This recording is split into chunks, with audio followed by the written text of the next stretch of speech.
Sa pagpapatuloy ng pre-trial conference sa kaso ng contractor na si Sara Diskaya at siyam na mga opisyal ng DPWH, kaugnay ng umano'y Ghost Flood Control Project sa Davao Occidental, naging issue kung anong coordinates ang gagamitin para makita ang kinalalagyan ng 96.5 million pesos na proyekto. Alinsunod ito sa mosyon ng depensa na magsagawa ng ocular inspection ang korte para mapatunayang umiiral talaga ang proyekto. Hindi sang-ayon ang depensa sa coordinates na ginamit ng prosekusyon mula sa DPWH website. We have a general idea of the coordinates that we are supposedly going to propose. However, we are not comfortable sharing it because in criminal cases, it has to be the prosecution that will prove of their allegation. And their allegation is that the project was never worked on.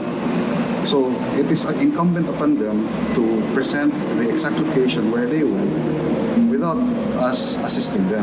Matibay ang paninindigan ng mga akusado na natapos nila ang proyekto, ngunit nasira lang at hindi na kompleto ang muling pagsasaayos dahil sa dumaang bagyo at malakas na pag-ulan.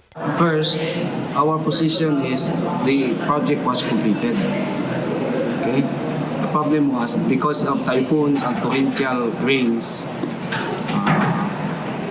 the project was damaged substantially. So it necessitated some repair works.